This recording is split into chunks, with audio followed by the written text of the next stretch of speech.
नमस्ते, मेरा नाम सिद्धांत है और आज होम टर्फ पे बातचीत हो रही है। मैं बनारस में हूँ। मैं और जेरी इस समय 80 घाट पे हैं। पीछे कुछ लोकगीतों का और लोक कलाओं का कार्यक्रम आयोजित है। उसकी आवाज़ आ रही होगी तो मुझे क्षमा करिएगा। आवाज़ों का कुछ नहीं कर सकते, कार्यक्रमों की, लोगों की आवाज़ें हम ज़रूर सुन सकते हैं। और इसीलिए ललन टॉप यूपी की जो यात्रा है, क्या हाल है यूपी, अपने आखिरी पड़ाव में आ चुकी है बनारस में। आप सभी लोगों के लिए, अगर ये वीडियो पता नहीं कब तक जाएगा, लेकिन कल बता दें कि कल दोपहर 2 बजे से हमारा एक ज़रूरी कार्यक्रम है। इस सफ़र का हमारा आखिरी अड्डा वो बनारस में आयोजित है। और आखिरी में पता नहीं आप लोग कीर्तन वीर्तन कितने लोग सुने होंगे। और जब कीर्तन वगैरह होता है तो आखिरी वाला जब हिस्सा आता है ना, तो एक ऊंचाई पे जाके ख़त्म होता है ना। या जब बुझना होता है लौ को, एक बार भभकता जो से आखिरी वाली गर्मी बहुत तेज आती है। लेकिन मैं ये क्यों कहूँ और ये सुनकर ये कह के क्यों डांट खाऊं कि लौ बुझने वाली है इसलिए, लेकिन ये रहेगा कि वो हाई जो है कल रहेगा। उसके बाद हम लोग का लखनऊ में एक आयोजन है, तो आप लोग सादर आमंत्रित हैं। कोई पास, कोई टिकट विकट नहीं है, जगह पहले आओ पहले पाओ के आधार पे है। क्विज़ वगैरह होगा तो इस सब में आप हिस्सा लीजिए, हम लोग को भी अच्छा लगेगा। हाँ, और अब बातचीत शुरू होगी। बहुत सारे लोग जुटे हुए हैं और इस बातचीत में 2-3 चीज़ें हम लोग तय कर लेते हैं। होता क्या है, कई बार लोग हम लोगों को ना ऐसे ऐसे करते हैं, ये जैकेट खींचेंगे, हाथ पकड़ेंगे, हाँ, या पीछे से धक्का देंगे, या कुछ लोग करते हैं ऐसे। भैया आप इनसे बात कीजिए, इनसे बात कीजिए। हाँ, ये ना गोला बड़ा कर देंगे ना तो सबका दिख जाएगा। गोला बड़ा कर देंगे तो आपको भी आसानी रहेगी, बोलने वालों को भी आसानी रहेगी। वो हो जाएगा। हाँ, मतलब मुझे पता है बनारस में आ गए। अगर कानून कोई दे दिया पहले ही आपको तो आप बनारस में आ गए हैं। तो ये सब हो चुका है पहले ही। लोग हैं और मुझे थोड़ा सा एज है क्योंकि शहर भी मेरा है।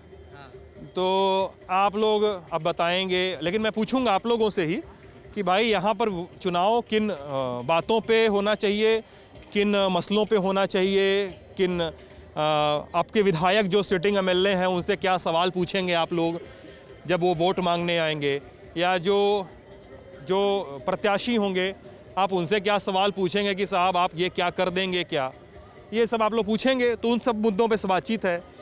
और मुझे एक व्यक्ति जो था जो बता रहा था कि बीएचयू के हॉस्टल में सीट बढ़नी चाहिए। कौन बता रहा था?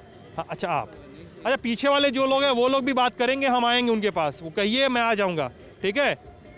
हाँ बताइए, क्या नाम है? आलोक अमन। आलोक अमन, क्या करते हो दोस्त? BA economics. इकोनॉमिक्स में बीए कर रहे हैं? हाँ। कितना वर्ष है? थर्ड ईयर है। हाँ। अच्छा, क्या बता रहे थे बीएचयू के बारे में? तुम कुछ बता रहे थे इकोनॉमिक्स वगैरह के बारे में। नहीं, हॉस्टल के बारे में बता रहे थे क्योंकि एक्चुअली ग्रेजुएशन में बीएचयू में 600 एडमिशन्स होती है और हॉस्टल एटलीस्ट मैक्सिमम 200 के आसपास मिलती है। कभी कभी सीट कम या ज़्यादा होती रहती है। 200 मैक्सिमम की एडमिशन सीट मिलती है हॉस्टल में। अब यहाँ 400 बच्चे बसते हैं, तो सेंट्रल यूनिवर्सिटी है, सब बाहर सारे अदर स्टेट से आ रहे हैं, सब बाहर रूम लेने में बहुत ज़्यादा परेशानियाँ हो जाती है। तो उसके बाद फिर खाने पीने में बहुत सारे problem, water problem, electricity problem, बहुत सारे चल रहा है। नहीं, वो बाहर रूम लेने के बाद जो बाहर की दिक्कत है, प्रॉब्लम आती है। तो सेंट्रल यूनिवर्सिटी अगर लोकल जो रहते हैं तो वो अच्छे से खोज लेते हैं, या कोई लोकल गार्जियन मिल जाते हैं तो वो हो जाता है। लेकिन जो बाहर से, जो यूपी बिहार के बाहर के जो हैं, जो राजस्थान से या अदर स्टेट से हैं, तो प्रॉब्लम आ जाती है। इसलिए कम से कम हॉस्टल अगर में सीटें बढ़ जाएँ, हॉस्टल और बन जाए, क्योंकि टीचर्स फ्लैट बन रहे हैं बट हॉस्टल उस रिस्पेक्ट में नहीं बन रहे हैं। और टीचर्स के फ्लैट बन रहे हैं आज भी 12 फ्लोर के टीचर्स फ्लैट बन रहे हैं यहाँ पे बीएचयू में। और हॉस्टल 3 फ्लोर से ऊपर नहीं है कोई। हॉस्टल 3 फ्लोर से ऊपर नहीं है। जो नए हॉस्टल 1-2 बने हैं पीएचडी के, वो ऊंचे हैं, बाकी तो सब। हॉस्टल की सीटें नहीं बढ़ रही है, लेकिन मेस के चार्जेस बढ़ रहे हैं। हाँ, मेस के चार्जेस। यार तुम कागज वगैरह लेकर आ गए हो यार। लड़कियों की जो गर्ल्स हॉस्टल है वहाँ पे 100 रुपये पहले। क्या नाम है तुम्हारा दोस्त? मेरा नाम राणा रोहित है। क्या करते हो दोस्त? मैं बीएचयू से एमए कर रहा हूँ, इकोनॉमिक्स डिपार्टमेंट से। इकोनॉमिक्स से? हाँ, बताओ। तो एक्चुअली बीए क्या हुआ है ना, पहले 100 रुपये मेस की चार्जेस थी गर्ल्स हॉस्टल में। अभी नया फरमान आया है साहब का कि 25% जो है हाइक होगी चार्जेस, और 125 रुपये कर दिया गया उसको, जबकि वहाँ की सुविधाएं लगातार घट रही है। आप देखेंगे कि तमाम सारी लड़कियां आवाज़ उठा रही है। लगभग सैकड़ों छात्राओं ने एप्लीकेशन दिया है, DSW से लेकर तमाम सारे लोगों तक। लेकिन मुद्दे क्या है कि इसका हल कौन निकालेगा? हमारा कुलपति तो पहले तो 8 महीने जो है धक्का मार कुलपति के सहारे विश्वविद्यालय चलती है। फिर जब अपॉइंटमेंट होता है तो 28 दिन के बाद हमारे कुलपति आते हैं। 6 दिन कैंपस में घूमते टहलते हैं लेकिन चार्ज नहीं लेते हैं। आज फिर वो 10 दिन हो गया लेकिन अभी तक नहीं आए हैं। अच्छा, इसमें 3 चीज़ें लिखी हैं। अगर आप ये महिला वुमेंस छात्रावास का है ना, ठीक है। अगर आपके कोई परिचित हो वुमेंस छात्रावास में तो उनसे बोल दीजिए कि यहाँ पे आ जाए। BHU वो दूर तो है नहीं यहाँ से, उनसे बोल दीजिए आ जाए, कि मैं उनसे बातचीत करूँगा कि इसमें 3 पॉइंट लिखे हैं। Furthermore we would like to draw your attention to a few more issues, namely we are made to pay the mess fee for the days we are on leave. यानी वो जिस समय से छुट्टी पे रहती हैं, जिस समय उस समय तक की मेस फी देनी पड़ती है।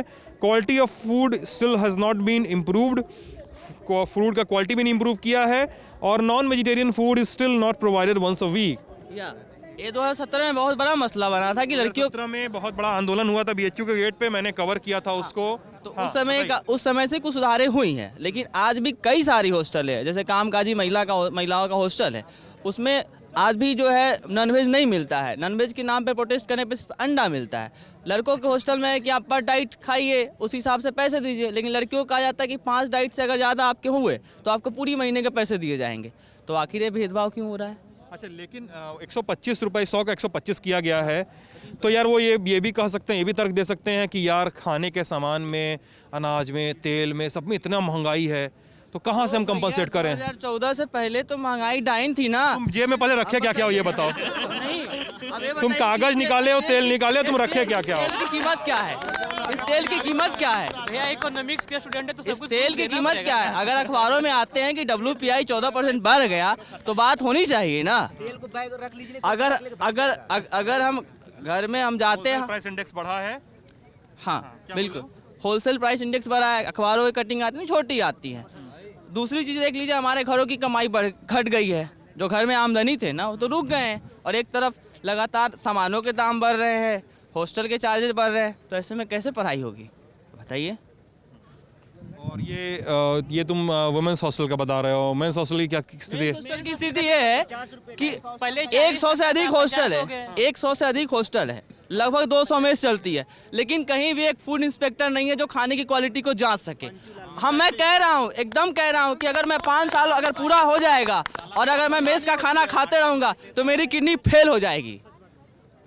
कोई जांचने वाला नहीं है कि वहाँ 2 नंबर तेल का इस्तेमाल नहीं होता है, 6 नंबर तेल का इस्तेमाल होता है। सर, ये स्थिति IIT की भी है।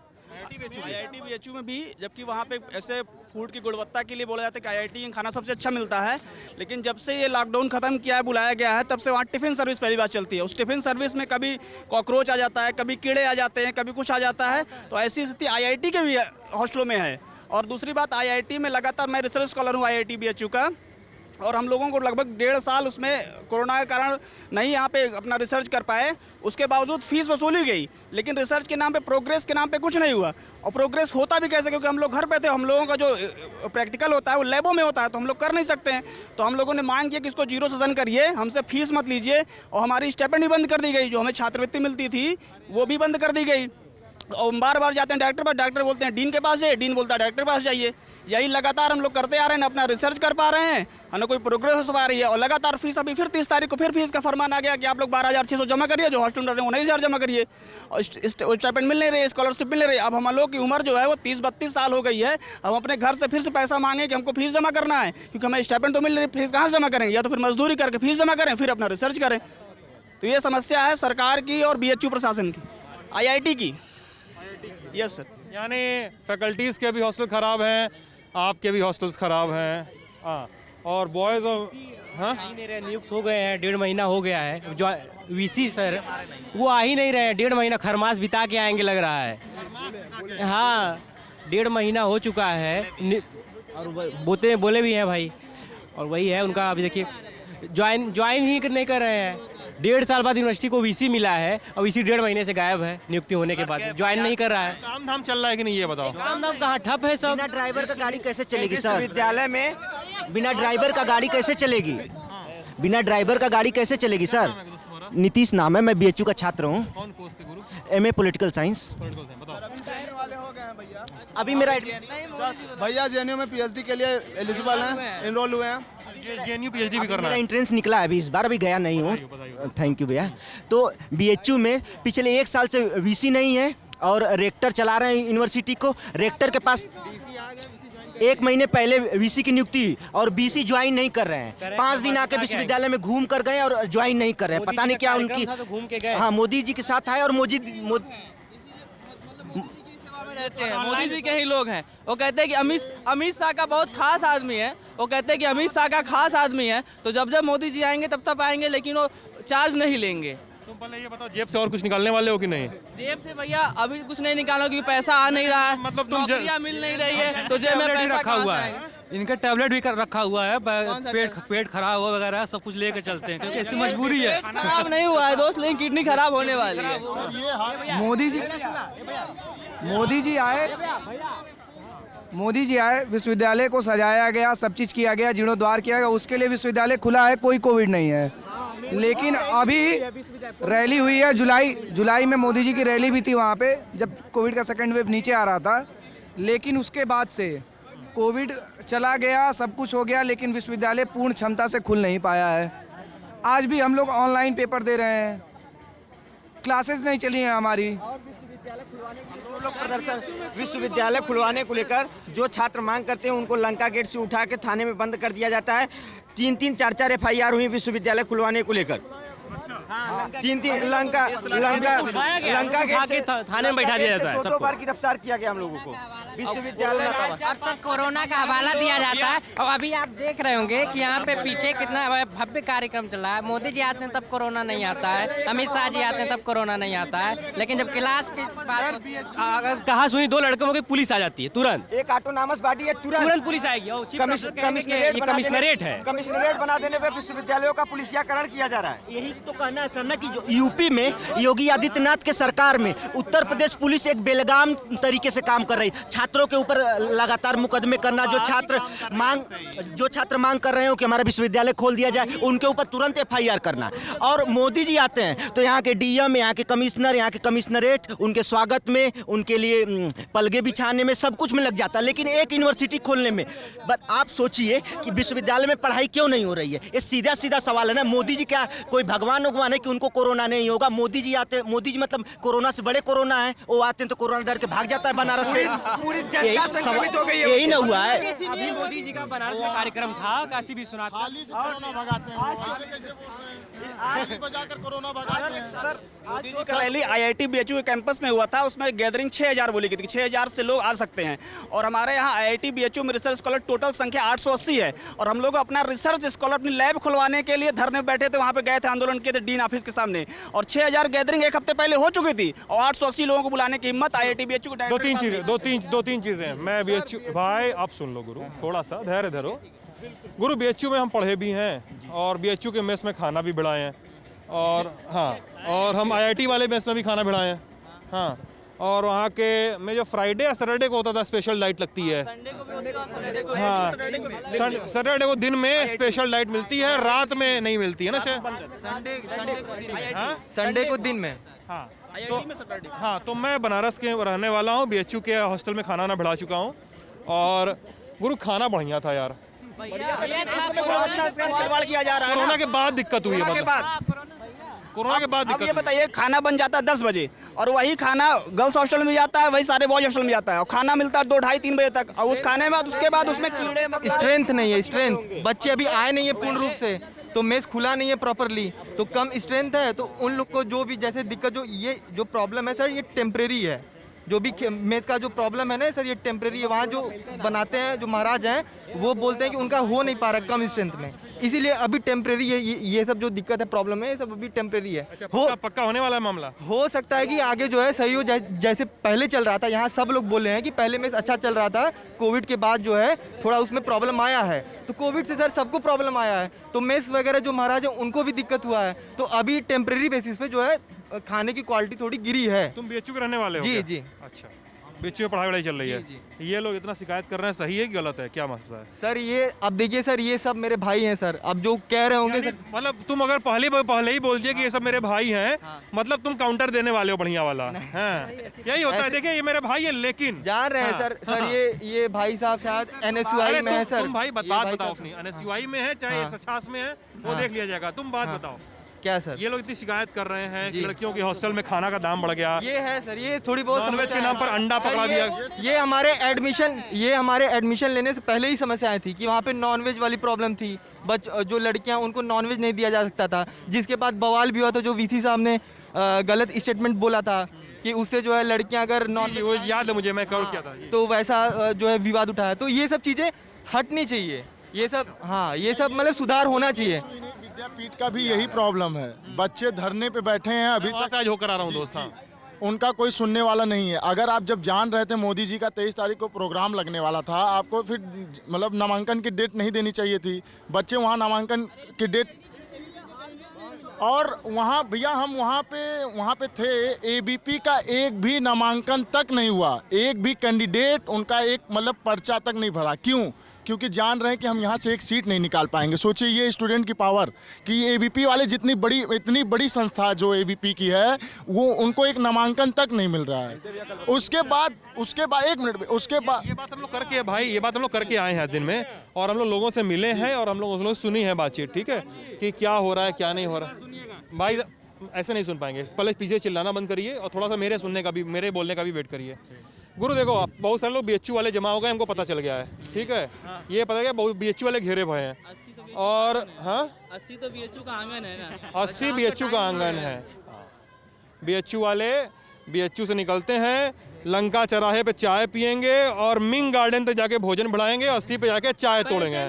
गुरु गुरु गुरु गुरु सुनो, गुरु सुनो, ये सब सुनो, हाँ, मिंग गार्डन बहुत महंगा है। तो यादव की चाय भी महंगी लगती है। रविंद्रपुरी तक आके भोजन बढ़ाओगे, 80 पे आके सुनो, और जो शेड्यूल है सुन लो गुरु, 80 पे आके 1-2 घंटा बकैती होगा शाम को, हाँ, फिर टहलते हुए निकल जाओगे वापस यूनिवर्सिटी हॉस्टल।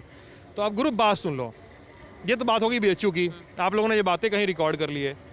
अब अगली जो बातें हैं उनका जवाब सही से वही लोग दे पाएंगे जो बनारस का रहने वाला होगा, जिसका घर बनारस में होगा। हमारा घर बनारस में। एकदम आपसे ही बात कर लेंगे। हाँ, अरे भाई हम ये थोड़ा पूछ रहे हैं किसका हाथ बनारस किस। हाँ, तो अरे भाई एक सेकंड, थोड़ा भाई साहब सुन लीजिए जरा सा। मैं भी मैं तो ये भी नहीं कह सकता कि आप लोग शहर का नाम बर्बाद कर रहे हैं, मेरा भी शहर यही है।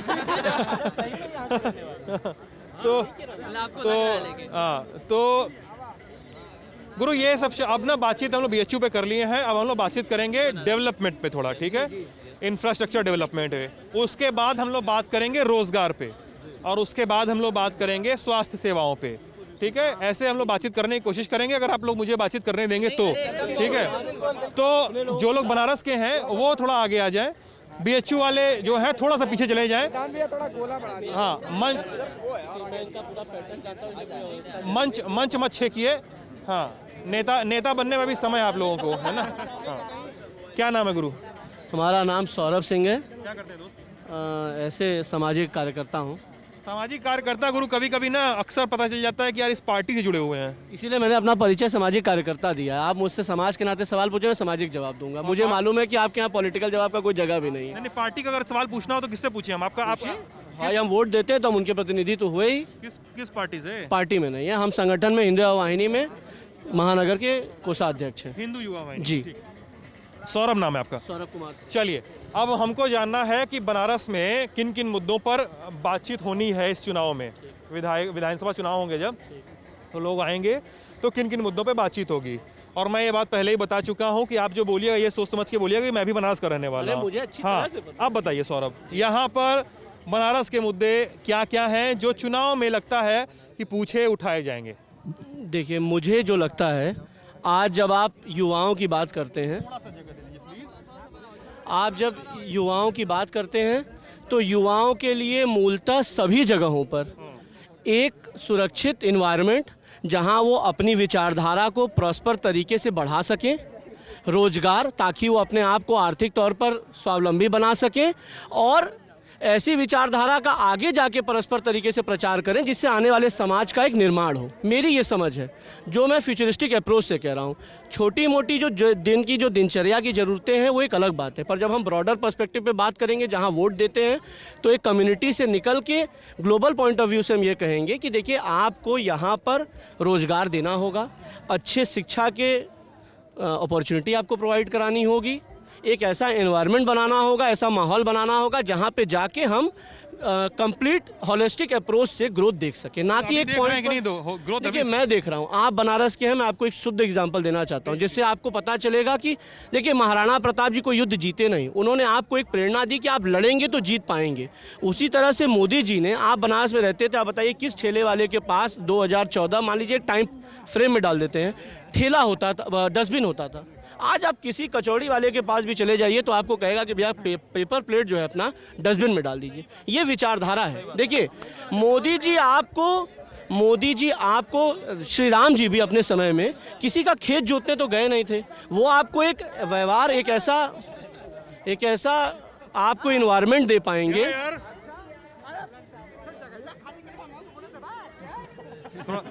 जगह ने आवा यार, आवा और ओ लगना आइब गुरु।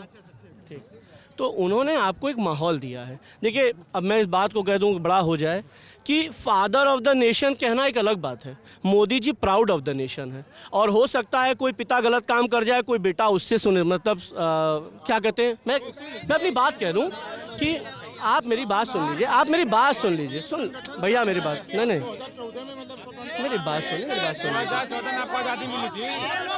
नहीं आज़ादी नहीं, आपके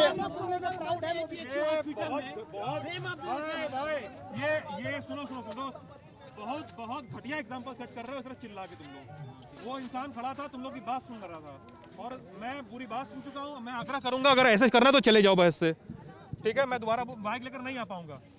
जी, थोड़ा उधर चलिए, बताइए। ठीक, चलिए, मैं ये कह रहा हूँ कि देखिए, कई बार कई रिश्तों से कई लोग संतुष्ट नहीं होते। फादर ऑफ द नेशन वाली बात। हाँ, मैं ये कह रहा हूँ कि जैसे आप किसी को फादर ऑफ द नेशन कहते हैं, उन्होंने जीवन में कुछ ऐसा किया जिसके लिए हम उनको ये सम्मान देते हैं। मैं मोदी जी को प्राउड ऑफ द नेशन इसलिए कहता हूँ कि उन्होंने आपको एक विचारधारा दी। अब विचारधारा क्या, कि आप सफाई से रहिए। आप इसी पानी टंकी को लहरता रहा, यहाँ पे चले जाइए आपके लल्लापुरा के पास, वैसे ही गंदी फूड़ी पड़ी रहती थी, आज उस पर पेंटिंग है।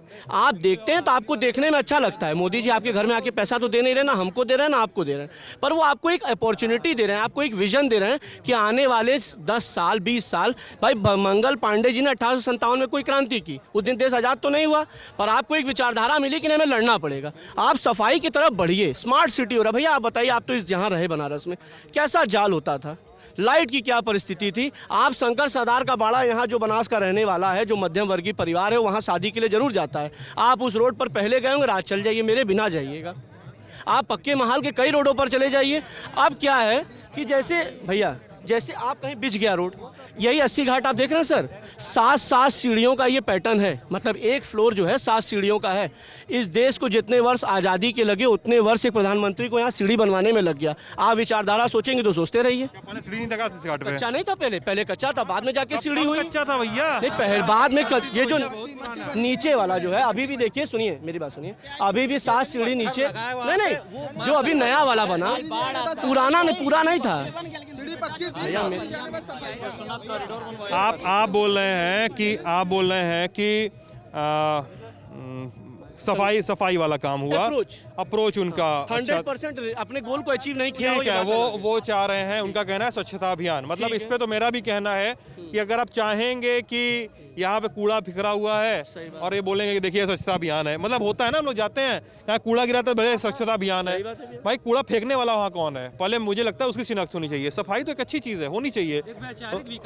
हाँ, और अब मुझे बोले, अब दूसरी चीज़, अब बात है इंफ्रास्ट्रक्चर की।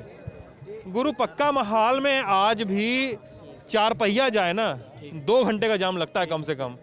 आपको गदौलिया से अगर काशी कॉरिडोर के ठीक सामने वाली सड़क पकड़ के जाना है, आपको मैदागिन तक जाना है, मान लीजिए, ठीक है, मैदागिन तक जाना है, आदमी कांख देगा लेकिन पहुंच नहीं पाएगा सही समय से, हैं? साइकिल से गए थे हम, पंचर निकल गया मेरा। जी बहुत जाम लगता है। सिद्धार्थ जी, हम आपको एक बात कह रहे हैं। मैंने पहले कहा कि मैं ये नहीं कह रहा कि जो विजन आपने दिया उसको आपने पूर्णतः एक्सेप्ट कर लिया, ठीक है ना।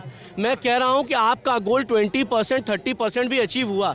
आपने समाज को एक दिशा दे दी। आपका कहने का मतलब है गोल 30% ही अचीव हुआ। हाँ, बोलो। आपने जो जाम वाला मुद्दा उठाया है वो बहुत पुराना है, आज का जाम का मुद्दा नहीं है। गाना, हाँ, गाना गाए क्यों? लड़की। एक मिनट रुक जा, रुक आवते रुकल ना यहीं जरा। जो भैया आप जाम का मुद्दा बता रहे हैं ना कि वहाँ पे गाड़ी जाए फंस जाएगी, उसको और मतलब चौड़ा करने की है जरूरत उसको, तो मतलब भैया मैं ये मैंने नहीं कहा कि चौड़ा करने की जरूरत है, मतलब वही आप बोले कि मैंने कहा कि जाम जाते हैं, गाड़ी फंस जाती है। ठीक है, तो सुनिए भैया, मैं अभी आप बोले हैं कि जो वहाँ पे हुआ था जब उसको अधिग्रहण कर रहे थे भूमि को, तो कितना दिक्कत आता है। अगर ऐसी छोटी छोटी समस्याएं अगर करने लगे तो इतना बड़ा बनारस है और पहले से बसा हुआ है, मतलब आप समझ लीजिए छोटे सी जगह में कितना सारा घर होता है। अधिग्रहण करते करते ही समय लग जाएगा यहाँ का विकास का। तो ये यहाँ पे विकास धीरे धीरे होगा सर। क्यों धीरे धीरे क्यों होगा? धीरे धीरे क्यों होगा? क्योंकि सर ये बसाया हुआ शहर है, मतलब ये आज का शहर नहीं है, मॉडर्न शहर नहीं है। नहीं आज का शहर नहीं है। 2014 से इनकी पार्टी जो गांधी जी को नहीं मानते वो आप क्या मानेंगे? गांधी ऑफ नेशन जो बात बता रहे हैं, क्या आप हिंदुत्व के नाम पे खिलवाड़ कर रहे हैं? बस हिंदुत्व के नाम पे आप खिलवाड़ कर रहे हैं। गांधी की बात आप कर रहे हैं, गांधी के नाम पे तो उन्होंने कहा तो बनारस में जब गांधी जी आए थे उन्होंने ना आप गांधी की बात क्यों कर रहे हैं? ना बात सुनिए, गांधी के लिए एजेंडा पे काम कर रहा है मोदी जी गांधी के एजेंडे पे काम कर रहे हैं। मोदी जी ने कहा कि गांधी जी जब यहाँ आए थे, अभी बीच में उन्होंने अब जब कॉरिडोर का उद्घाटन किया तो उन्होंने कहा था कि जब मोदी जी दर्शन करने आए थे तो उन्होंने कहा काशी की गंदगी और काशी की गलियों से मुझे बहुत दुख हुआ है। और मोदी जी की आप बात करके मोदी जी की तुलना भाजपा नहीं कर रहा है। ना गांधी जी का हम गांधी को मानने वाले हैं। आप नहीं गांधी की आप बात ऐसा गांधी को नहीं मानेगा भैया? आप से ही गांधी जी गायब हो गए, चरखे से ही गांधी जी गायब हो गए हैं, चरखे से ही गांधी जी चर्चा। इन्होंने कहा कि आप जब थोड़ा सा दूरी बना लो, आराम से। एक सेकंड इन्होंने भाई थोड़ा सा धैर्य रखो ना, थोड़ा सा धैर्य रखो। कभी पीछे नहीं बोलूंगा, बोलिए आराम से। थोड़ा सा धैर्य रखो, सुन लो किसी को। अब बोलो, बिना गुस्साए बोलो। गुस्सा तो देखिए भैया, गुस्सा तो रहेगा। बहुत गुस्सा भरे रहो अंदर भाई, यहाँ मत दिखाओ, मेरे को डर लगता है ना। इन्होंने कहा कि आप जब सड़कों पे निकलेंगे तो बढ़िया स्टिकर देखेंगे। इन्होंने ये नहीं बताया एडवर्टाइजमेंट कितना देखेंगे सरकार का। क्या किसका पैसा जा रहा है? किसका? सरकार अपना पर्सनल पैसा लगा रही है। मोदी जी अपना पैसा लगा रहे हैं। हाँ, काशी में जिसे विकास नहीं दिख रहा है, देखिए उन्होंने अजय सिंह क्या करते हैं सर? व्यापारी हूँ। क्या किस चीज़ का व्यापार है आपका? अपना सैनिटाइज प्रोडक्ट होता है, कैमिलो फिनाइल के नाम से अपना काम होता है। साफ समझते हमारा। बताइए क्या बोल रहे हैं? मेरा कहने का मतलब है जिन्होंने अभी आज तक अभी 10 साल पहले, या हमें कब लगता है कि 2 साल पहले जो काशी आया होगा और अभी आएगा तो उन गलियों और साफ सफाई को देख के वो कहेगा कि ये काशी हम लग रहा है कि कहीं और आ गए हैं।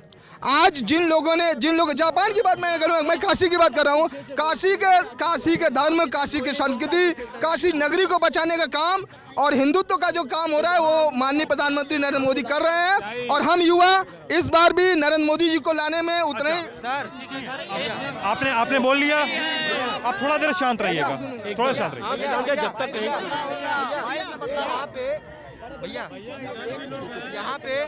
यहाँ पे ये लोग भाई साहब को कह रहे हैं, अगर सरकार के कोई पक्ष में बोल रहा है या कामों के पक्ष में बोल रहा है तो इनको सब चाटुकार कहेंगे, अंधभक्त कहेंगे। लेकिन अगर ये भी कह सकते हैं ना कि ये लोग भी कांग्रेस के चाटुकार हैं, जब ये इनको अंधभक्त कह सकते हैं तो ये लोग भी सुनने की क्षमता रखेंगे, ये चाटुकार हैं कांग्रेस की। अब सुनोगे? अब आप लोग टोटीदार चोर नहीं सुनेंगे, चोर सुनेंगे। अगर चौकीदार चोर है तो सबसे बड़ी समस्या है खुले सांड। हाँ। मतलब हमारे गांव में लोग उससे बहुत परेशान हैं। बिल्कुल। मतलब एक दिन क्या हुआ, हम लोग बांधे थे 20-25 की, मतलब उसको कहीं नदी पार करा दिया जाएगा। अब क्या हुआ, सांड को नदी पार करवाओगे? हाँ काहे यार? मतलब जहाँ खुला एरिया बड़ा है तो मतलब हम स्पोर्ट्स ग्राउंड था वहाँ हमने उसको बंद रखा था, तो क्या हुआ किसी ने पुलिस को कॉल कर दिया, अब पुलिस आ गई, वो सांड ही खुलवा दी। अब वो सब मतलब लोग रात को भी सो नहीं पा रहे हैं, ये इतनी बड़ी समस्या है गांव में। तो गौशाला बनी होगी ना यार? गौशाला नहीं बनी है, दिक्कत यही है ना, सब लोग इधर से उधर भगा रहे हैं। सर विकास की बातें हो रही हैं पर अभी भी आप काशी के सड़कों पे देखिएगा गाय, सांड, गोरऊ, जहाँ देखिएगा। हम लोग के गली में सर, दुर्गा कुंड में रहता हूँ सर मैं, कबीर नगर में, वहाँ पे सर स्वागत ही हम लोग का सुबह सुबह गोबर से होता है। हाँ कई भाई, अगर भाई आप हिंदूवादी बहुत ज़्यादा है भाजपा मोदी सरकार, पर जब जो मेन मुद्दों पे जो हिंदू को जिसपे इतने सारे मतलब कि क्या बोलते मॉब लिंचिंग्स हुई थी गौ हत्या के कारण, इतनी सारी एक सच्चाई है ये हमारे समाज की, पर क्या हुआ उसका आज भी देखिएगा सर कि सड़कों पे वैसे की वैसी हालत है। स्वच्छ काशी, सुंदर काशी तो आप सब बहुत इतना बड़ा बड़ा प्रचार कर दे रहे हैं, लेकिन जब असलियत पे आइएगा तो क्या है आपके पास? यार देखो यार सुन लीजिए, मेरी बात सुन लीजिए यार, अभी भी जाइए, थोड़ा सा जगह दीजिए यार। ये लोग आप लोग बात रख रहे हैं, लेकिन ना थोड़े वो बदतमीजी की श्रेणी में ना आए, इसलिए इसका बचाव किया जाए। देखिए गुरु, हम ना बनारस में ना ये चीज़ जरूर देखे हैं कि बढ़िया सड़क तो बढ़िया रहेगी, गली में जाइए तो पाव भवर गोबर पड़ा रहेगा। हाँ लगभग हाँ। देखिए इस समय जो हिंदू मुस्लिम का डिबेट और जो भी डिबेट हो रहा है, टोटी चोर चौकीदार चोर, उन तमाम डिबेट से आम जनता, आम स्टूडेंट्स को कोई मतलब जो लोग राजनीति से स्टूडेंट्स की बातचीत हो चुकी है। नहीं, हम जो बात रख रहे हैं भैया, हम लोग यहीं के हैं, लोकल हैं, यहाँ से 30 किलोमीटर 40 किलोमीटर दूर घर है।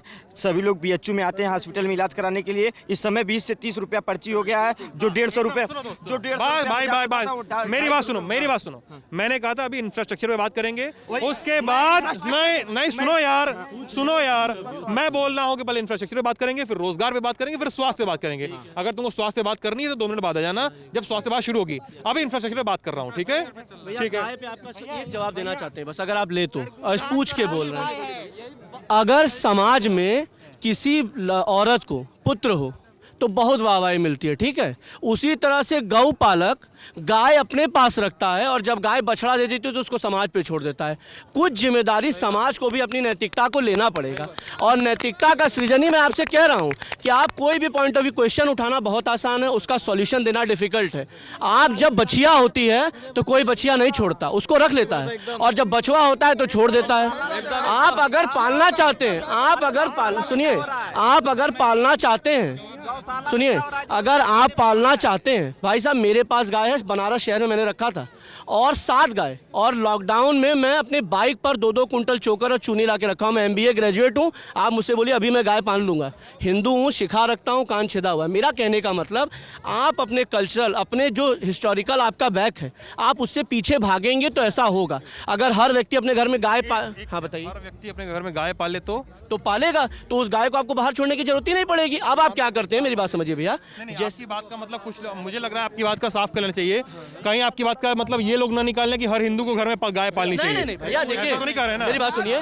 आज के नहीं वो पाले, सुनिए, हर हिंदू को गाय पालना चाहिए, पर आज के डेट में रियलिस्टिक अप्रोच ये भी है कि जैसे जैसे अर्बनाइजेशन आया है, शहरीकरण हुआ है, लोगों की सीमाएं संकुचित हुई हैं। अब वो आर्थिक तौर पर इतने मजबूत नहीं है कि अपने घर में भैया एक बिस्सा में गाय पाले। हो सकता है मेरे पिता के पास था, मैंने पाल लिया। अब मैं वहाँ पर आइसक्रीम फैक्ट्री भी खोल सकता था, और मैंने गाय पाल ली। गुरुदेव एक समस्या है, गाय हिंदुओं की माता होती है, और धर्म में भी लिखा है कि हिंदुओं के द्वार की शोभा होती है गाय। क्या करते हो दोस्त? मैं पढ़ाई करता हूँ। किस क्लास में? B honours Hindi. कौन विषय? हिंदी साहित्य। कहाँ से? और लखीमपुर खीरी। यहाँ से पढ़ाई कर रहे हो? लखीमपुर खीरी से पढ़ाई कर रहे हो? यहीं से पढ़ाई कर रहे हैं, बनारस हिंदू यूनिवर्सिटी से। अच्छा, लखनऊ लखीमपुर खीरी के हो? लखीमपुर खीरी तो सिद्धांत जेन्युइन भाई मतलब कहाँ से कोई पाल लेगा हर हिंदू गाय? अगर ये सब मैंने कहा कहाँ से कोई पाल लेगा?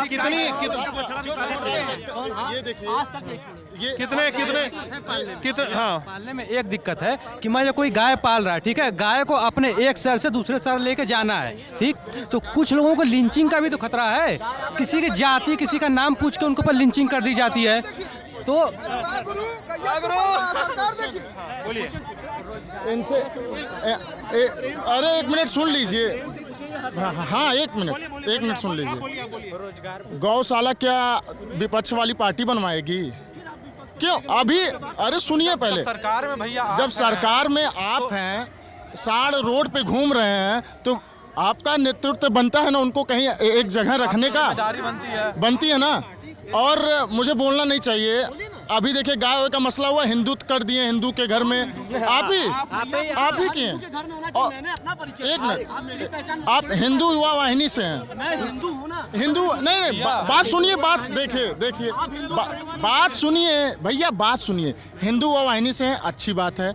2014 से पहले ये लोग इतने एक्टिव थे कि कहीं भी गाय और गौ माता का मसला आता है, आज भी बात कर रहे हैं। इतना एक्टिव थे कि कहीं भी मसला होता तो ये खुद सेवा करते थे। मैं बोलता हूँ इनके तरफ से, लेकिन आज ये लोग इतना एक्टिव नहीं है। इनका मुख्यमंत्री ऊपर बैठ गए हैं, नीचे से कोई मतलब नहीं है। पूछे ठीक है। अब देखिए दो बातें आप हो गई, एकदम आते हैं भाई। दो बातें हो गई हैं। पहली बात ये है कि गाय को पालना जो हर हिंदू का धर्म है, जैसे इन्होंने कहा कि मेरी बात यहाँ पे इस वक्त इतनी है, हर हिंदू की इकोनॉमिक हालत उतनी नहीं है कि हर कोई गाय पाल ले, और कोई पालना चाहे ना पालना चाहे उसकी मर्जी। ये कोई संगठन, कोई आदमी, कोई धर्म नहीं तय करेगा कि किसको क्या करना है। ठीक है, नंबर एक बात। आप भाई दूसरी दो चीज़ें। 2017 में योगी सरकार आती है तो गौशाला खुलवाई जाती हैं, गौशालाओं की बात होती है। गौशालाएं क्या काम नहीं कर रही? क्या स्थिति है? क्यों इतने छुट्टा साड़ की समस्या? मतलब हम लोग पूर्व पश्चिमांचल से शुरू होकर पूर्वांचल तक चले आए। यहाँ पे हर जिला बोल रहा है कि भैया कि आवारा पशु खेतों में, ये मुझे सुनने में आ रहा है। और दूसरी बात ये बोल रहे हैं कि क्या गायों के प्रिटेक्स्ट पे, गायों के कथित रूप से गौ हत्या है कि नहीं, ये भी तय नहीं है, लेकिन उसके आधार पे किसी खास धर्म या किसी खास जाति की लिंचिंग हो रही है, उसे टारगेट किया जा रहा है। इस पर आप लोग कुछ कहना चाहेंगे? भैया देखिए, मेरा सिर्फ इतना कहना है कि जब भी आप घर के गार्जियन हो जाते, जो इनका जब सवाल था कि अब आप शांत हो गए, जब मुझे घर संभालने की जिम्मेदारी मिलेगी तो मैं ये कोशिश करूंगा कि सभी लोगों को एक साथ लेके चल सकूं। भाई आप उदाहरण बहुत देते हैं, बात तर्क बताइए मुझे। ठीक है, तर्क में ये है कि भाई हमारा जो मूल है, हम जिस चीज़ से प्रभावित है, हमारी विचारधारा है कि हम गौकसी के खिलाफ हैं, हम उसका विरोध करते रहेंगे, आजीवन करते रहेंगे। अब रही बात खाने की कि हमारे नहीं, मैं सुनिए, मैं सरकार की तरफ से ये बात स्पष्ट कर देता हूँ कि मैं लिंचिंग का विरोध करता हूँ, और किसी को भी अगर न्याय चाहिए तो न्यायपालिका के थ्रू जाए। मैं किसी भी इस तरह की गतिविधि का विरोध करता हूं, पर उसी पक्ष दूसरी बात कहता हूं कि मेरे जीवन में जीवन काल जीवित रहते मैं गाय खाने का विरोध करता रहूंगा। ये मेरी स्वायत्ता है, मैं विरोध कर रहा हूं। आप लिंचिंग ना करें, मैं इसका खुले पेपर में कंडेम कर रहा हूं। और बताइए भैया कोई बात, सिद्धांत भैया। मैं ये कहना, एक मिनट भाई, मैं ये कहना चाहूंगा, लोग कहते हैं कि सड़कों पर गाय बहुत ज्यादा संख्या में घूम रही हैं। बिल्कुल घूम रही, क्योंकि इससे पहले वाली सरकार में गाय कटवा दी जाती थी। मेरे पास साक्ष्य है, क्योंकि इससे पहले वाली सरकार में गाय कटवा दी जाती थी। मेरे पास साक्ष्य है, मैं बता रहा हूँ क्या साक्ष्य है। एक मिनट साक्ष्य क्या है? साक्ष्य क्या है? वही बता रहा हूँ ना, वही बता रहा हूँ। जिला लखीमपुर खीरी के विधानसभा धौरहरा के ग्राम लाहबड़ी में चुनाव से 3 दिन पूर्व ग्राम लाहबड़ी में 35 गायें काटी गई। हम लोग उस समय विधानसभा चुनाव के प्रचार पर थे। मेरे पास फोन आया, मैंने 1000 आदमी ले जाकर उनका घेराव किया, पुलिस से पकड़वा कर तत्काल उन पर कार्रवाई करवाई गई। साक्ष्य है, बिल्कुल साक्ष्य है, क्योंकि इससे पहले वाली सरकार में बात सुनिए, आप मुकदमा देख लीजिए, न्यूज देख लीजिए, शायद आप लोग भी चलाए होंगे। थाने बंद हो गए क्या? भैया ये जितने गौ हत्या की बातें हो, आपका क्या नाम है? इम्तियाज। क्या करते हो दोस्त? भैया मैं एक स्टूडेंट हूँ, प्लस से मैं बिजनेस करता हूँ, मतलब मेरा बुनकर का कारोबार है। बुनकरी का कारोबार? अरे पूरा थोड़ा जगह दे दो, पीछे सीढ़ी है ना, लोग गिर जाएंगे। अरे उठा लो, मैं होल्ड कर लूँ। इनसे 2 सवाल है। पहला सवाल ये कि इन्होंने, इनके मंत्री ने स्टेटमेंट दिया कि कोरोना काल में ऑक्सीजन से किसी की मौत नहीं हुई, जबकि ये सच है कि बीएचयू के बाहर लोग रात भर घूमते रहे ऑक्सीजन और बेड के लिए। क्या ये सच नहीं है? कहाँ के रहने वाले? बनारस। यहीं के पिलीकोडी।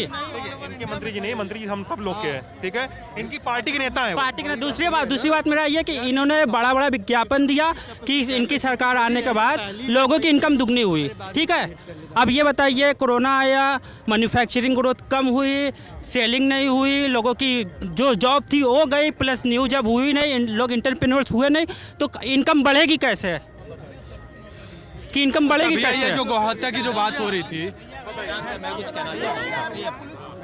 अभी आपने मॉब लिंचिंग की बात की और इनके भाई साहब ने सनातन धर्म की बात की कि भाई कोई भी उसकी हत्या करेगा तो हम उसके खिलाफ है, हम उसकी हत्या कर सकते हैं। इसके पास मास्क नहीं है वो ठीक है, अगर मास्क है तो चढ़ा ही लो ना। जस्टिफाई करते हैं। सनातन धर्म ये नहीं सिखाता है कि आप किसी भी धर्म को पर्सनली टारगेट करें। जहाँ तक मैं जानता हूँ, धर्मो यो बाधते धर्मा नहीं धर्म कुधर्म तत्, मतलब कि धर्म जो दूसरे धर्म में बाधा डाले वो धर्म नहीं कुधर्म है। तो आज का इनका जो सनातन धर्म है, जिसको ये आजकल हमारे हिंदुत्व और हिंदूवादी, तो इनका जो हिंदुत्व है वो अलग ही ट्रैक पे चल रहा है। वो कहीं भी हमारे हिंदू रिलीजन जो हमारा एक कल्चर रहा है, सेक्युलरिज्म रहा है, उससे बिल्कुल भी भटका के बस जनता को इधर उधर भटकाया जा रहा है। निर्दोषों की हत्या की जा रही है। कितने ऐसे मामले सामने आए जहाँ पे मॉब लिंचिंग हो गई कि भाई वो काउ स्लॉटर के लिए था, उसकी तस्करी कर रहा था, लेकिन वो नहीं था एक्चुअली। वो निकल के आता है कि वो एक निर्दोष था, तो उसका जिम्मेदारी कौन लेगा? तो ये तो हमारे देश की स्थिति है। मेरा नाम आयुष गुप्ता है, मैं एक रंगकर्मी हूँ। आयुष गुप्ता है, मैं एक थिएटर आर्टिस्ट हूँ, रंगकर्मी। ठीक है, हाँ बोलो क्या? भैया वो सड़क के बारे में बोल रहे थे, इंफ्रास्ट्रक्चर के बारे में बोल रहे थे। यहीं पे रविंदर जायसवाल विधायक हैं, दक्षिणी से, वो खोजवा में रहते हैं। उनके घर के पास से सड़क जाती है खोजवा से सुंदरपुर की तरफ। उस सड़क आज तक नहीं बनवा पाए। उनके घर के बगल से सड़क जाती है। जरा ये पूछ लीजिए कि कौन सा इंफ्रास्ट्रक्चर डेवलप किए हैं। और जो वो तो ये बोल रहे हैं कि अभी पूरा नहीं डेवलप हुआ है, 30-40% हुआ है और उसमें पूरा प्रोग्रेस देखने में समय लगेगा अभी भैया। और जो टंकी ट्रॉमा सेंटर के बाहर यहाँ तक पानी डूबता है। ट्रॉमा सेंटर के बाहर इंडिया का टॉप 5 अत्याधुनिक ट्रॉमा सेंटर है और यहाँ तक पानी डूबता है वहाँ पे। आइए बोलिए क्या बात है? यहाँ पे देखिए, जितनी भी समस्याएं हैं वो तो ठीक है, लेकिन आएंगे योगी जी ही। काहे क्या नाम है आपका? मेरा विनीत राय नाम पड़ेगा। काहे योगी जी आएंगे? योगी जी इसलिए आएंगे क्योंकि उन्होंने काम किया है। क्या काम किया है? बहुत सी नौकरियां देंगे। कुछ भी काम किया है नहीं किया है, धर्म संबंधी जितना काम उन्होंने किया है उसको लेकर योगी जी आएंगे। योगी जी जिंदाबाद, जिंदाबाद रहेंगे। देखो गुरु भाई आ गए, बस आ गए। एक भाई, अरे रुको, आइए आपकी जरूरत है यहाँ पे, आपकी जरूरत है यहाँ पे। देखिए ये भाई साहब अभी बोल रहे थे कि इन्होंने एक श्लोक पढ़ा है। अरे रुका हो भाई साहब, अरे उग्र मत होइए आप लोग। चर्चा को चर्चा बने रहने दीजिए। चुप रहा। देखिए यहाँ पे दो लोग की बात होगी। इन्होंने कहा है कि योगी जी भले ही ना कुछ किया हो, लेकिन धर्म के लिए उन्होंने इतना कुछ किया है कि जरूर वापिस आएंगे। ये भाई साहब, इस देश के, इस प्रदेश के लोगों ने ना, किसी ने भी अगर आपको लगता है धर्म के लिए किया है तो मुझे लगता है साफ साफ यहाँ पे कहना चाहिए, कोई भी व्यक्ति वोट इसलिए नहीं करता है। इनसे पूछिए क्या किस चीज में कमी रही है, किस चीज की बात। सुनो कलेक्टर बना के स्पेस हो जहाँ बोले वही खड़ा है। 14 से पहले भैया IAS का 1400 सीट। हाँ देखो पहले देखो यार, भाई साहब, आप लोग को मैं 2 बार टोक चुका हूँ। आप लोग को 2 बार टोक चुका हूँ।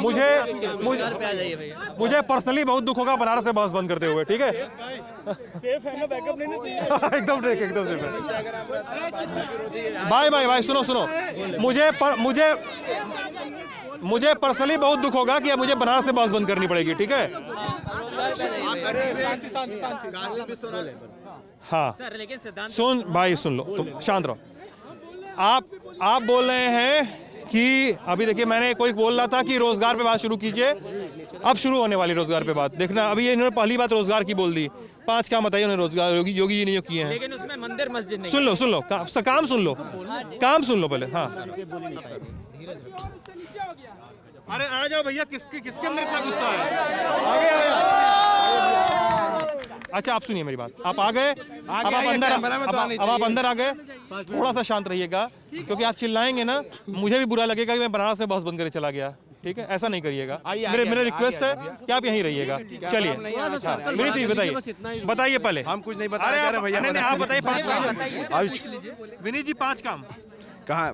एक तो काशी कॉरिडोर जो बनाया गया विश्वनाथ मंदिर पर, कुछ काम होता है जो केंद्र और राज्य सरकार दोनों मिलकर बनाती है। जो रोड आप घूम रहे हैं, रिंग रोड बना रहे हैं, उसमें केंद्र और राज्य दोनों सरकारें मिलकर अपने सम्मिलित से बनाती हैं। काशी कॉरिडोर हो गया, चलो आगे। रोड के मामले में देख लीजिए, रोड बहुत अच्छी है बनारस की, आप कह रहे हैं, जाहिर सी बात है। ठीक है, और क्या है? उसके बाद से विकास के मामले में पहले से जो स्थिति है, कैंसर हॉस्पिटल है, ट्रामा सेंटर आपका देखिए जो व्यवस्था है, क्लियरेंस के मामले में आप घाट पर यहाँ आकर लोग इश्कबाजी कर रहे हैं, वो पूरा जाकर देख लिए नीट एंड क्लीन है। इश्कबाजी कर रहे हैं? इश्कबाजी करने का मतलब जो घूम रहे हैं, सैर सपाटा कर रहे हैं, वो नीट एंड क्लीन है। मेरा कहने का मतलब ये है, हम मान के चले, हम भी इंक्लूड कर रहे हैं, हम भी भाई बुढ़ापे में नहीं है।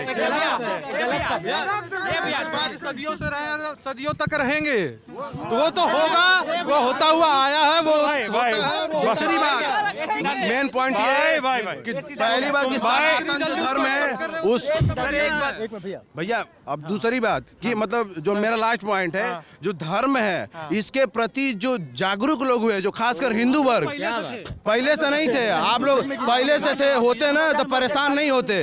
अभी रोजगार के लिए लोग परेशान है। देखिए श्लोक की बात नहीं है, नहीं आता है श्लोक, हम नहीं बोल पाएंगे। बोलो भाई, इधर देखो, बताओ।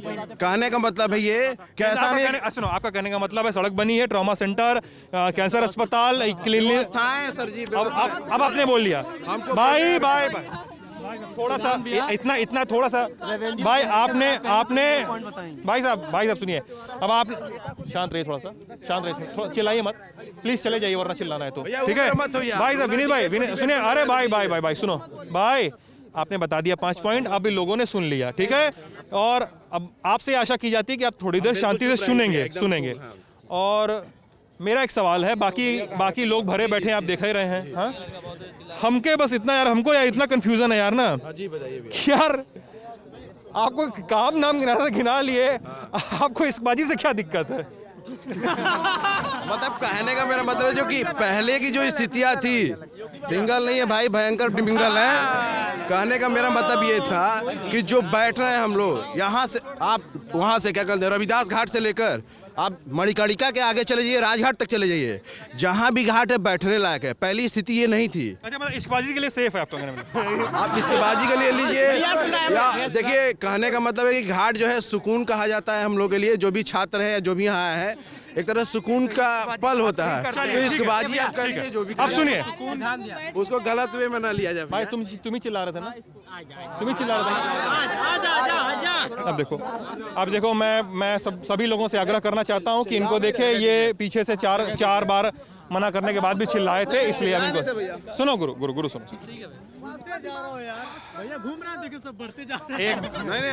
मुझे यही करना पड़ेगा, वरना ये मेरे ऊपर ये आरोप लगता रहेगा कि मैं एक ही पक्ष की बात सुन रहा हूँ।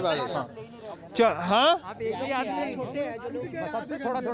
भाई, तुमसे तो शुरुआत में बात किए थे, तुम्हारा JNU में PhD में हो गया है।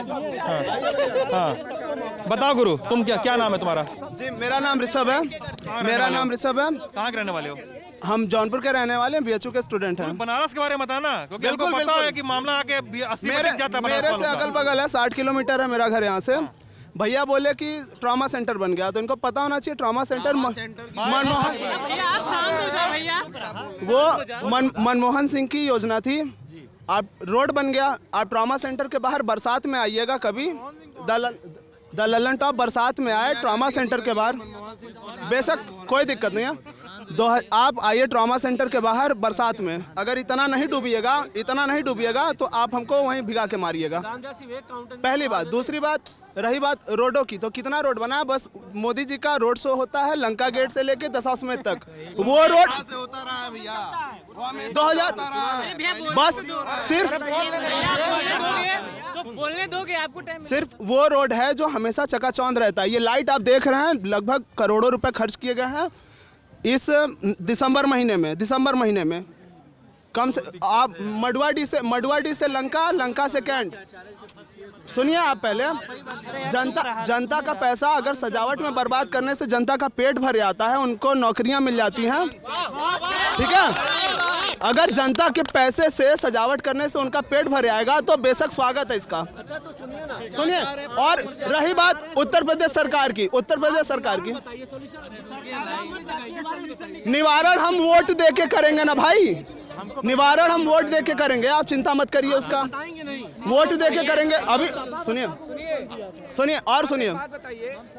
बोल रहे हैं कि सजावट जनता के पैसे से करना चाहिए, आपको सब साफ सुथरा भी चाहिए, आपको सब बढ़िया भी चाहिए, और पैसा से सजावट भी ना हो, कहाँ से काम चलेगा भाई? सजावट बिना सजावट किए भी समाज साफ हो सकता है। आप बताइए, ठीक है, आने के पहले, मोदी जी के आने के पहले 13 तारीख को जो विश्वनाथ कॉरिडोर का उद्घाटन था, उसके आने के पहले घाट की क्या दशा थी? या छोड़ दीजिए, सजावट के पहले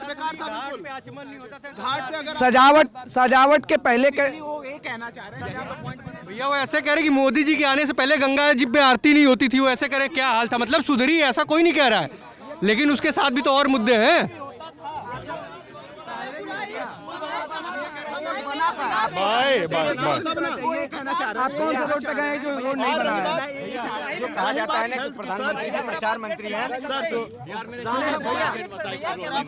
हैदराबाद गेट से बाहर निकलते ही लगातार एक्सीडेंट हुए हैं। देखिए एक मेरा ना सब हर शहर में जाता हूँ, मेरा इतना अधिकार नहीं रहता है, इसलिए मैं इतना धक्का देके नहीं हटाता हूँ। आप लोग बनारस के हैं, मैं भी बनारस से हूँ, इसलिए मैं धक्का देके हटा भी दे रहा हूँ, बुरा नहीं मानिएगा इस बात का, ठीक है। थोड़ा सा अधिकार आप लोग को मानता हूँ, ठीक है भाई। सुन, मुझे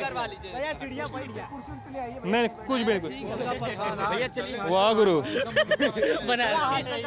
हाँ तो गुरु, मुद्दा ये है ना, मेरा हर सरकार से सवाल है कि भाई बनारस में सारा रोड शो होगा, सब कुछ होगा यार, कोई भी सरकार, अखिलेश की सरकार रही हो, किसी की सरकार रही हो, कोई भी यार ना अपना उसका रोड शो मतलब कहाँ से, चेतगंज से बेनिया होते हुए, नई सड़क होते हुए कभी नहीं गया।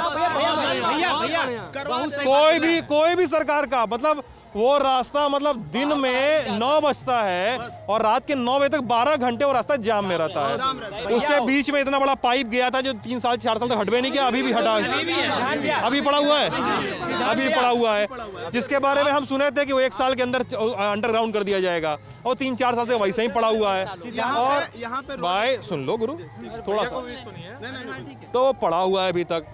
पानी की बात कर रहे हो, बारिश हो जाए अभी भी तुम्हारा ये नरिया से लेकर ये पूरा रास्ता जो पूरा जाम रहता है, पूरा भयानक गले तक डूबा रहता है, ठीक है, एकदम बंद रहता है। मतलब पीछे वाला जो गेट है, रविदास मंदिर वाला गेट जो है उस तरफ वाला, उस गेट के सीर गेट, हाँ, उधर जाने के बारे में सोच भी नहीं सकते तुम बारिश के मौसम में। तो गुरु सब कुछ ठीक है, मामला सब कुछ ठीक है, बन रहा है, सजाए, सरकार जो करे करना करे, लेकिन यार ये सब काम कोई सी सरकार ने क्यों नहीं किया? मतलब ठीक है, आप इस सरकार ने नहीं किया, पिछली सरकारों ने भी नहीं किया, किसने कौन करेगा? भैया इसी रोड पे देंगे तब, अब दिखेगा ही नहीं थोड़ा। आप एक बात बताइए भैया, बनारस के लोग बोल रहे हैं कि ये नहीं बना, वो नहीं बना, क्या 80 नदी जो थी वो किसी सरकार ने पाट दी कि आदमी ने पाटा? अगर हम अपनी नैतिक जिम्मेदारी पूरी नहीं करेंगे, हम सरकारों पे कितने दिन तक आवरण डालते रहेंगे? सुनिए, और अगर आज सरकार तोड़ दे तो सरकार हमारे खिलाफ एक्शन ले रही है, हमारा घर तोड़ रही है, हमारा दुकान तोड़ रही है। सुनिए, अभी आप टाउन हॉल जाइए, तोड़ के सबको एक जगह परमानेंट किया जा रहा है। भैया हमारे घर एक सेकंड काउंट बीच में कूदोगे, जवाब देंगे पॉइंट टू पॉइंट। हाँ बोलिए। भाई देखो मुद्दा ये है ना, सबसे क्लीनेस्ट गंगा सिटी का अवार्ड मिला है, पीछे चलो। हाँ, किस बेसिस पे मिला है? किस संस्था ने दिया है? नीति आयोग संस्था ने दिया है, जब नीति को देना है अवार्ड, भारत रत्न। अच्छा सुनो गुरु, अच्छा सुनो आप भाई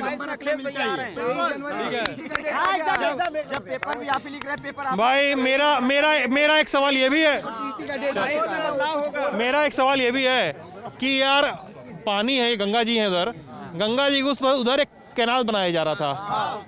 करोड़ों रुपए खर्च कर दिए। यार तुम आ जाओ और मेरी जगह तुम आ जाओ। तो उधर एक कैनाल बनाया जा रहा था, कितना 100 करोड़ का था, 125 करोड़, कितने का था ऐसा कुछ था, ठीक है। और बारिश हुई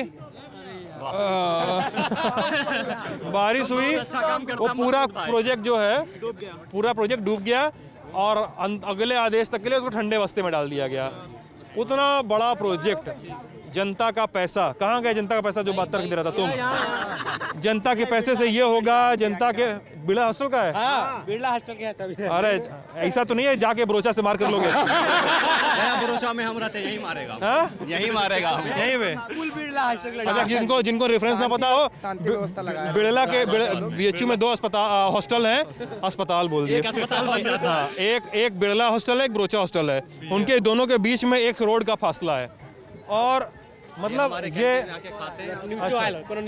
अच्छा, वहाँ पे एक छोटा सा पॉइंट होता है, मतलब बिरला का लड़का जो है ब्रोचा का लड़का ऐसे कर दिया, ब्रोचा वाले पत्थर चला देंगे।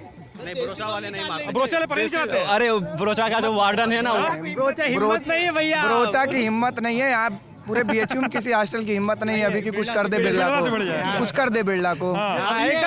और यही लोग सरकार को डिफेंड करते, तो आप समझ लीजिए सरकार जैसा काम। अच्छा, बिरला में समर्थक हो रहे हैं, मतलब डिसेंट सेफ नहीं है। ये जो बात हो रहा था कैनाल वाला, मान रहे हैं कि बाढ़ में डूबा रह गया ठंडे बस्ते में, लेकिन ये लोग उस बयान को भी पकड़ते हैं कि काशी को क्योटो बनाएंगे। उसके लिए जब काम चलाया जा रहा है, भैया ये बताओ ना, टैक्स का पैसा बोल लेते, अब ये बताओ, ये एक बात बताइए सर, बाढ़ में बह गया है तो उसका दोबारा इंतजाम सोचा जाएगा, किया जाएगा ना। बाढ़ तो रोका नहीं जा सकता है, बाढ़ तो रोका नहीं जा सकता है। तो जब उस प्रोजेक्ट को दोबारा उस पर अमल किया जाएगा तब बनाया जाएगा, कि अभी बाढ़ खत्म नहीं हुआ दोबारा बनाना चालू कर दिया जाए। पैसा छोड़ा, आप पैसा डूब, क्या बोल रहे हैं? मैंने कहा पहली गवर्नमेंट है जिसने एक अप्रोच ये रखा है कि भाई देखिए, वो लोग और कुछ भी कहना चाहते हैं, कह लेने दीजिए। अगर समस्या तो नीचे आ जाओ ना, बात करो। मैं कह रहा हूँ भैया, अगर किसी ने ये कहा कि भाई यहाँ से हम सैंड जो है वो ड्रेन करके प्रोजेक्ट में यूज़ कर लेंगे, अगर किसी का ऐसा प्रस्ताव है तो क्या वो प्रस्ताव गलत है? आप जो कह रहे हैं वो सही है। ये अच्छा एक बात बताइए भैया, क्या घर का जब कोई काम होता है, आप गुरु उदाहरण देते हैं, आप तथ्य दीजिए। अच्छा सुनिए, तथ्य ये है कि किसी भी प्रोजेक्ट में मैन पावर मिस्टेक एलिजिबल है, और आपकी बात तो कोई टाल नहीं रहा कि गलतियां हुई हैं। क्या वरुणा कॉरिडोर गलती नहीं है? डूब नहीं जाता है पूरा वरुणा कॉरिडोर? डूबा कि नहीं? अगले सरकार ने बना था। मैं कह रहा हूँ प्रोजेक्ट से प्रोजेक्ट की सिमिलरिटी कर रहा हूँ, मैं चीफ को नहीं हटा रहा हूँ। मैं कह रहा हूँ अधिकारी तब भी थे, अधिकारी आज भी हैं।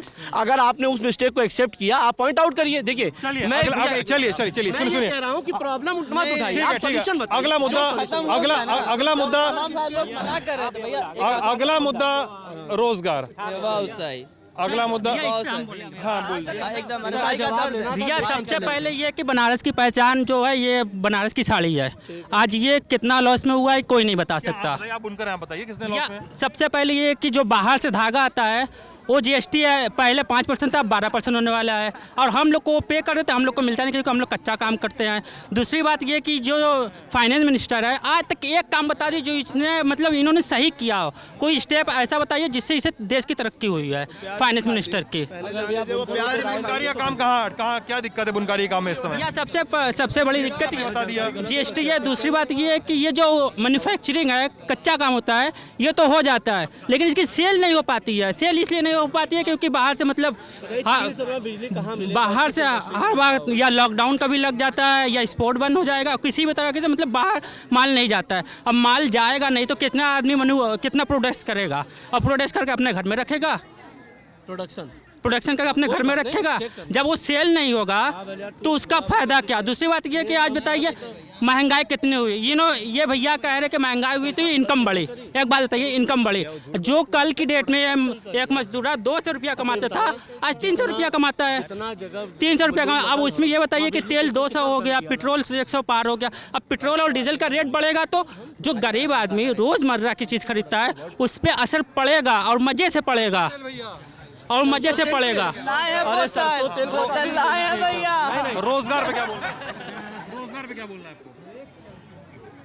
आप मुझे बोल रहे थे कि हाईजैक मत होने दीजिए, रोजगार पे क्या बोलना है आपको? रोज़गार पे सर यही बोलूँगा कि ये पहली सरकार है शायद जिसने 16 के 16 परीक्षा करवाए और 16 के 16 परीक्षाओं के पेपर लीक हो गए। आज एसएससी जीडी के बच्चे जंतर मंतर पे, और मैं सिर्फ एसएससी जीडी क्यों कहूँ, लखनऊ में पिछले 110 या 120 दिनों से बच्चे धरने पे हैं, इस समय भूख हड़ताल पे चले गए। उनका भविष्य, उनके बारे में हम, भारत जो युवाओं का देश था, मतलब किसान और युवा भारत की पहचान थी। भारत को मजबूत करने के लिए किसान आज फंदे पे लटक गया और युवा जो है वो आज डंडे पे आ गया।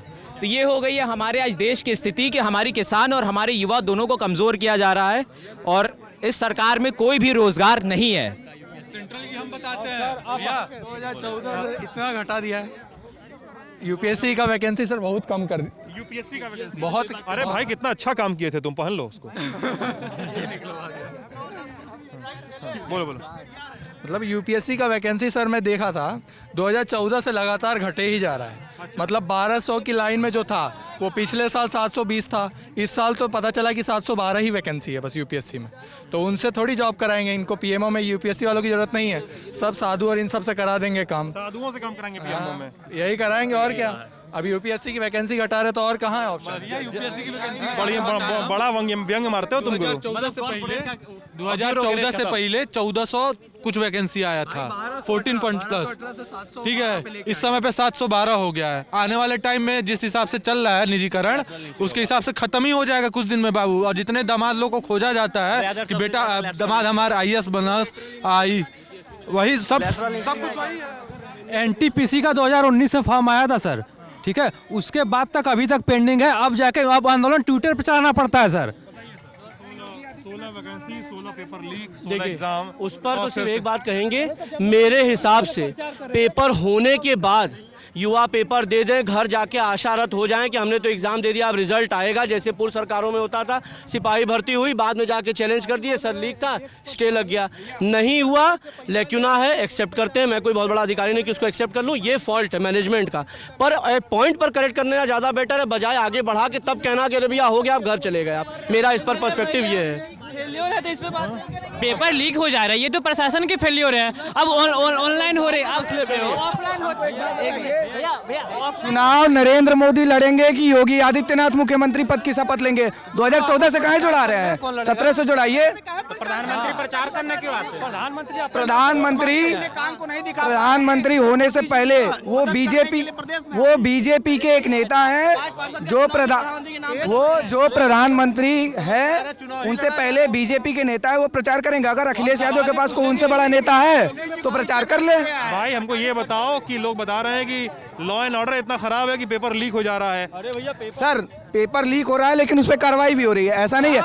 अगली अरे आप कहाँ रहते हैं? 23 जनवरी को दूसरी डेट दी गई है टीटी की। अरे तो पेपर सेटिंग सिर्फ बुलडोजर चलवाना जानते हैं, वो भी एक जाति विशेष के लोगों को पकड़ के उनके घरों बुलडोजर चलाया जाता है। जाति विशेष के लोगों को पकड़ के उनके घरों पे बुलडोजर चलाया जाता है और उन्हीं को माफिया बताया जाता है और विशेष जाति के लोगों को संरक्षण दिया जाता है। आपने खुद इसको कवर किया है सुल्तानपुर में और उसके बाद आपने गोरखपुर में कवर किया। मैंने आपका वीडियो देखा है, उसमें सबके नाम गिनाए गए हैं। मैंने कवर नहीं किया है, आपने कवर किया, मैंने देखा है। सुन तो लो भाई, मैंने कवर नहीं किया है। मैंने कुछ लोगों का इंटरव्यू लिया है, उन लोगों ने इंटरव्यू में ऐसे आरोप लगाए हैं, ठीक है। Let me correct you here.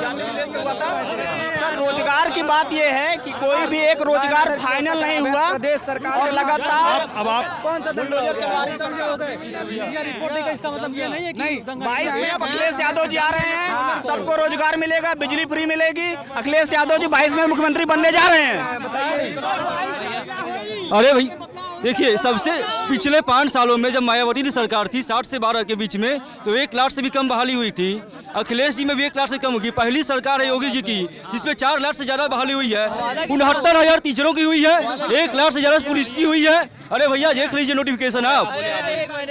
हाँ बोलिए। हाँ तो सबसे ज़्यादा बहाली योगी जी की सरकार में हुई है, निरंतर हो रही है। पिछली सरकार में पैसा लेकर बहाली हो रही थी, चाहे लेखपाल की हो या पुलिस की हुई हो। जो पैसा रहता था उसकी होती थी, लेकिन ये साफ शुद्ध बहाली हुई है, जिसमें बिना आरोपों के बिना पैसा की बहाली हुई है। ये आपके तर्क हो गए, आप सभी लोगों के तर्क हो गए। आप सभी भाई आप क्या लेने बैंक जाइए, पीछे चले जाओ और लोगों को मौका दे दो, पीछे जाओ और लोगों को मौका दे दो दोस्त। Humble request, it's a humble request.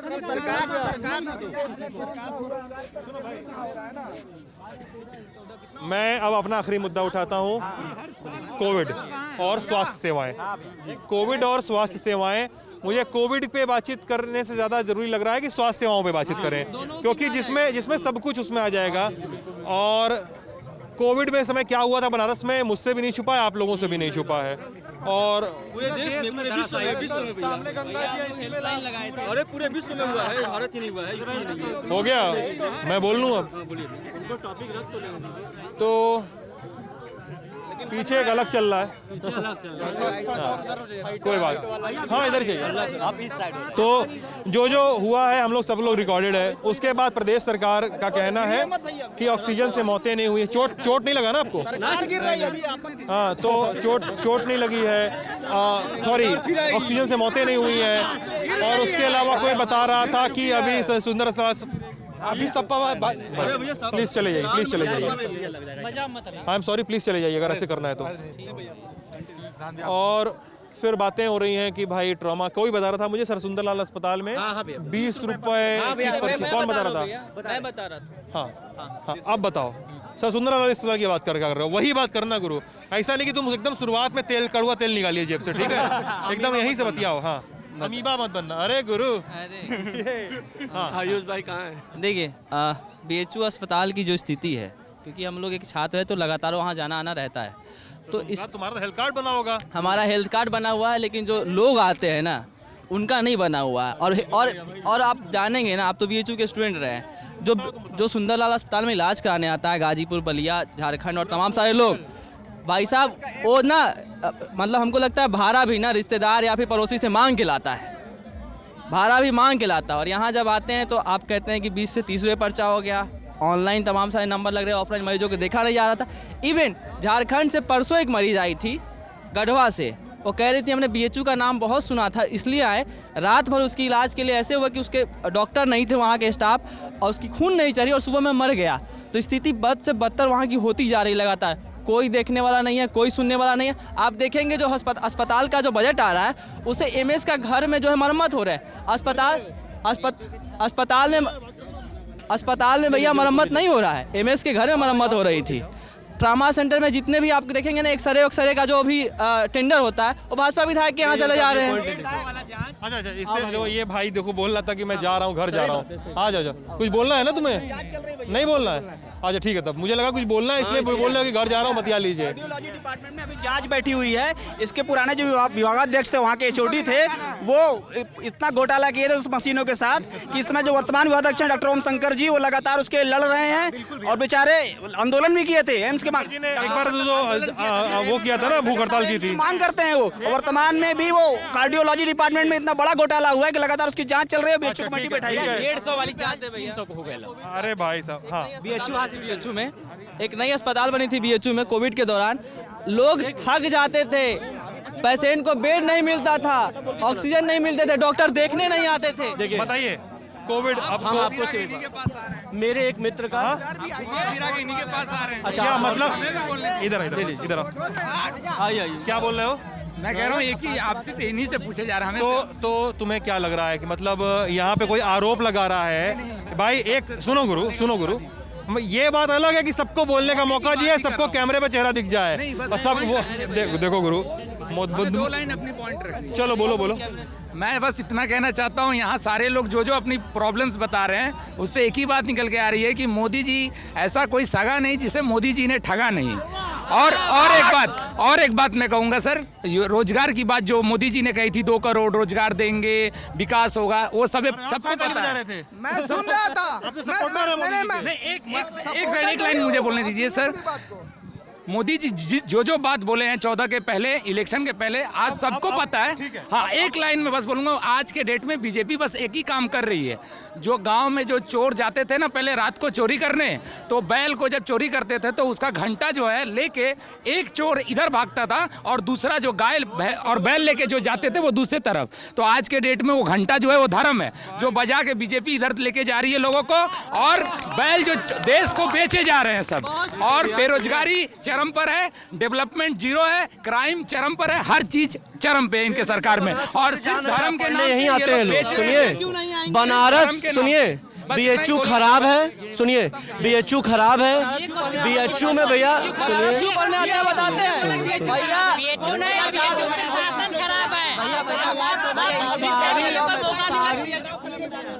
सारी व्यवस्थाओं पे उंगली उठाना है और खराब जा रहे हैं। 4 गुजराती देश चला रहे हैं। भाई साहब, आप लोग बहुत असहिष्णु नहीं होइए कि कोई आपकी बात सुनी जाए।